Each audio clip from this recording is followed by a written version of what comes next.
नमस्कार। आज के इस वीडियो में हम बात करेंगे भारतीय नोबेल पुरस्कार विजेताओं की। ऐसे भारतीय जिन्हें नोबेल पुरस्कार से सम्मानित किया गया है। ठीक है, ये देखिए, ये मैं पहले ही क्लियर कर देता हूँ, बहुत इम्पोर्टेंट टॉपिक्स में से नहीं है, मगर है ना, कुछ भी क्यों ही छोड़ना है। ठीक बात है ना, कुछ भी मत छोड़िए, बिल्कुल पढ़िए, इंटरेस्टिंग टॉपिक है ना। और अलग अलग श्रेणियों में दिया जाता है नोबेल पुरस्कार, आप सभी को मालूम होगा, है ना। दो यहाँ पर चेहरे लगाए हुए हैं हमने, मतलब बीच में जो है नोबेल पुरस्कार जो बैच दिया जाता है, पदक दिया जाता है, और जो उसके साइड में है रविंद्रनाथ टैगोर जी की और मदर टेरेसा की। रविंद्रनाथ टैगोर जी को सबसे पहले दिया गया था, बात करेंगे उनके बारे में भी। और मदर टेरेसा जी जो है इस सूची में अब तक एकमात्र महिला है। आशा है और विश्वास है कि जल्द ही ये जो एकमात्र महिला का टैग है ये अब हटेगा और अन्य महिलाएं भी जल्दी ही इसमें शामिल होंगी। बिल्कुल, चलिए जानते हैं रविंद्रनाथ टैगोर जी के बारे में। सबसे प्रथम भारतीय जिन्हें नोबेल पुरस्कार से सम्मानित किया गया वे थे रविंद्रनाथ टैगोर। रविंद्रनाथ टैगोर को सन 1913 में उनकी बेहद संवेदनशील, ताज़ा और सुंदर कविता के लिए साहित्य में नोबेल पुरस्कार मिला। साहित्य, इन्हें साहित्य के क्षेत्र में दिया गया। उन्होंने उत्कृष्ट कौशल के साथ अपने काव्य विचार को अपने अंग्रेजी शब्दों में व्यक्त किया। ठीक है, ध्यान रखिएगा, अंग्रेजी शब्दों में। साहित्य का ये एक वाकई में एक हिस्सा बनाया इन्होंने पश्चिम का। प्रथम भारतीय नोबेल पुरस्कार विजेता टैगोर को उनकी पुस्तक गीतांजलि के लिए, ये भी बिल्कुल ध्यान रखने वाली बात है, गीतांजलि के लिए नोबेल पुरस्कार मिला। रविंद्रनाथ टैगोर के लेखन में भारतीय और पश्चिमी दोनों शैक्षणिक परंपराओं की दृढ़ता से प्रतिनिधित्व किया गया है। ठीक है, ज़रूर कभी मौका मिले तो पढ़िए, बहुत गौरव का विषय होगा वो। चलिए जानते हैं हमारे दूसरे जो नोबेल पुरस्कार विजेता हैं, सर सीवी रमन। इनके बारे में भी आपने ज़रूर सुना होगा। सर सीवी रमन, इन्हें सन 1930 में नोबेल पुरस्कार से सम्मानित किया गया। सर सीवी रमन, रमण प्रभाव, ये जो रमन प्रभाव है या एक पारदर्शी, ये क्या है, एक पारदर्शी माध्यम से मोनोक्रोमैटिक प्रकाश के प्रकीर्णन पर अपने शोध के लिए प्रसिद्ध है। ठीक है, आई होप कि आपको ये चीज़ पता होगी, है ना। सर सीवी रमन के बारे में आप जब भी पढ़ेंगे तो ये चीज़ सबसे पहले पढ़ना है। और इस उत्कृष्ट कार्य के लिए सन 1930 में भौतिकी के क्षेत्र में इन्हें नोबेल पुरस्कार से सम्मानित किया गया। खास बात है कि भौतिकी के क्षेत्र में ऐसा सम्मान पाने वाले पहले एशियाई थे, सोचिए, बड़ी बात है। रमण प्रभाव जो ये जो प्रकीर्णन है, इसके कई अनुप्रयोग आणविक कंपन और घूर्णी ऊर्जा के बारे में जानकारी प्रकट करने की इसकी क्षमता पर आधारित है। ठीक है, तो जानिएगा, अगर नहीं मालूम है कोई बात नहीं, रमण प्रभाव आराम से पढ़ लीजिएगा, बहुत इजीली इंटरनेट पर हिंदी, इंग्लिश या जिस भाषा में भी पढ़ना चाहे, बहुत इजीली इसकी जानकारी अवेलेबल है। आइए जानते हैं हमारे तीसरे नोबेल पुरस्कार विजेता हरगोविंद खुराना जी के बारे में। हरगोविंद खुराना जी ने सन 1968 में फिजियोलॉजी या मेडिसिन, ये एक क्षेत्र है, ठीक है, ऐसा ही आएगा, फिजियोलॉजी या मेडिसिन, ऐसा ही इस जो इनकी कैटेगरी है उसी का नाम है। इसमें नोबेल पुरस्कार मार्शल डब्ल्यू निरेनबर्ग और रॉबर्ट डब्ल्यू होली के साथ में आनुवंशिक कोड की व्याख्या और प्रोटीन संश्लेषण में माफ़ कीजिएगा, इनके कार्यों के लिए साझा किया था। नाम अब ध्यान करना पड़ेगा आपको, मार्शल डब्ल्यू निरेनबर्ग और रॉबर्ट डब्ल्यू होली। ठीक है, इनके साथ में इनको दिया गया था। ये एक्चुअली आनुवंशिक जानकारी जो होती है, डीएनए से आरएनए से प्रोटीन तक प्रसारित होती है ना, इसकी खोज 1950 के दशक में हुई थी। ठीक है, प्रोटीन में पाया जाने वाला एक विशिष्ट अमीनो एसिड डीएनए में 3 न्यूक्लियोटाइड के एक विशेष अनुक्रम से संबंधित होता है। ठीक है ना, ज़रूरी है, थोड़ा सा सर के बारे में ज़रूर पढ़िएगा। बढ़ते हैं आगे। अगला नाम है मदर टेरेसा, चौथी भारतीय, मगर जिनका जन्म भारत में नहीं हुआ, फिर भी इनको भारत में ये पुरस्कार मिला और भारतीय मानी गई, है ना। और जैसा हमने बताया, प्रथम और एकमात्र महिला है। मदर टेरेसा को सन 1979, है ना, 1979 में पीड़ित मानवता की मदद करने के उनके काम के लिए शांति के क्षेत्र में नोबेल शांति पुरस्कार मिला। मूल रूप से मदर टेरेसा एंग्रेस गोंगसा बोजाक्सिहू, है ना, ये जो है यहाँ पर इनका जन्म हुआ, जन्म 26 अगस्त 1910 को। ये अगर ऊपर वाला नाम ध्यान है तो अच्छी बात है, नहीं तो है ना उस्कुप ऑटोमन साम्राज्य, उस समय ऑटोमन साम्राज्य में था, जो कि अब है स्कॉप्जे, उत्तरी मैसेडोनिया, ये उसका कैपिटल भी है, यहाँ हुआ था। ठीक है, ज़्यादा इसमें कंफ्यूज होने की आवश्यकता नहीं है। विशेष है कि उन्होंने 18 वर्ष की आयु में जो है अपना घर छोड़ दिया था और भारत में जो है मिशन के साथ आयरिश ननरी सिस्टर्स ऑफ लोरेटो में दाखिला ले लिया था। ठीक है, ज़रूरी है। बढ़ते हैं आगे, देखते हैं 5वें जो नोबेल पुरस्कार विजेता हैं उनको। सुब्रमण्यम चंद्रशेखर ने 1983 में सन 1983 में सितारों की संरचना और विकास के लिए महत्वपूर्ण भौतिक प्रक्रियाओं के सैद्धांतिक अध्ययन के लिए परमाणु खगोल भौतिकीविद W.A. फाउलर के साथ भौतिकी में नोबेल पुरस्कार साझा किया था। फिर से साझा किया था। देखिए, साझा भी करना पड़ता है, बांटना मतलब एक साथ दिया जाता है 2 या 3 को। ठीक है, तो ध्यान रखिएगा इस चीज़ को। W.A. फाउलर को दिया गया था सुब्रमण्यम चंद्रशेखर के साथ, उन्हें तारकीय वस्तुओं, सफ़ेद बौनों और ब्लैक होल की समझ में बाद के शोध को आकार देने के लिए याद किया जाता है। ठीक है, उन्हें चंद्रशेखर लिमिट के लिए भी जाना जाता है। बहुत ज़रूरी है, पढ़ना चाहिए टर्म्स के बारे में। आगे बढ़ते हैं। अमर्त्य सेन, हो सकता है आपने को सुना हो ना सुना हो, अमर्त्य सेन ये नाम ज़रूर सुना होगा, है ना, नोबेल पुरस्कार में। तो नोबेल पुरस्कारों में अमर्त्य सेन को सन 1998 में, ठीक है, 1998 में कल्याणकारी अर्थशास्त्र में उनके योगदान के लिए, ये ध्यान रखिए, कल्याणकारी अर्थशास्त्र, ठीक है, इकोनॉमिक्स में, तो नोबेल पुरस्कार से सम्मानित किया गया, जिसमें अधिक जटिल गरीबी संकेतकों का निर्माण और अकाल के कारणों और बचाव पर उनका शोध शामिल था।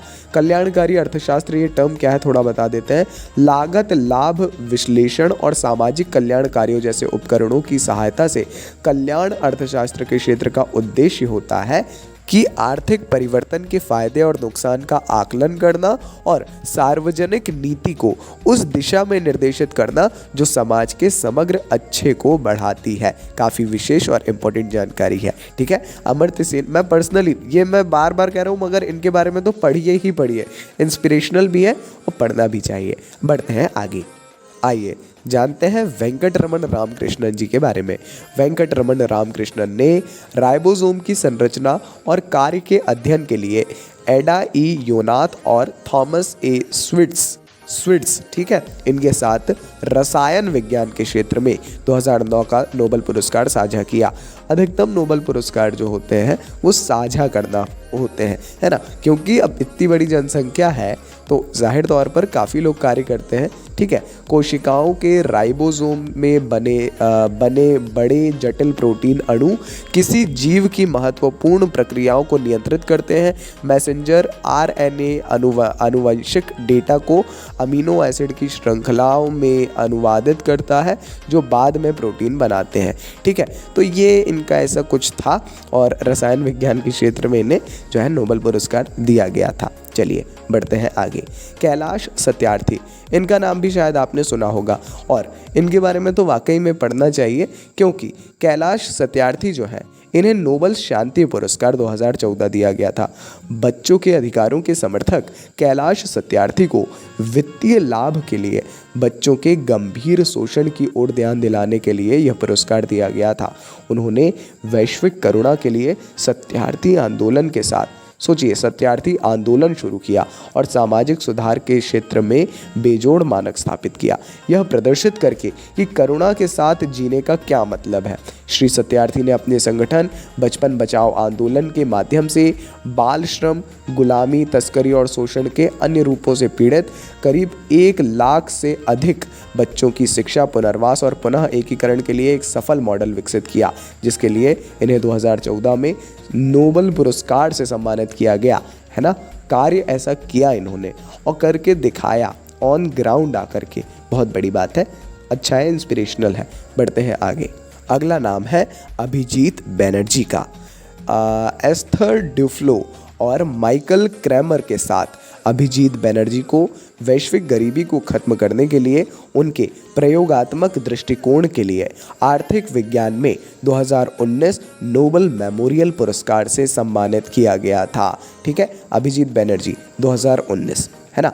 वैश्विक गरीबी का उनके साथ जो है उनके सभी रूपों में उन्मूलन और मानवता की सबसे गंभीर समस्याओं में से एक है। ठीक है, और माइकल क्रैमर, एस्थर ड्यूफ्लो और अभिजीत बैनर्जी, इन तीनों ने ही जो है वैश्विक गरीबी की समस्या का सबसे प्रभावी समाधान खोजने के लिए एक नई विधि तैयार की है ना। तो ज़रूरी है और इनको मिला है, साझा करना पड़ा इनको भी।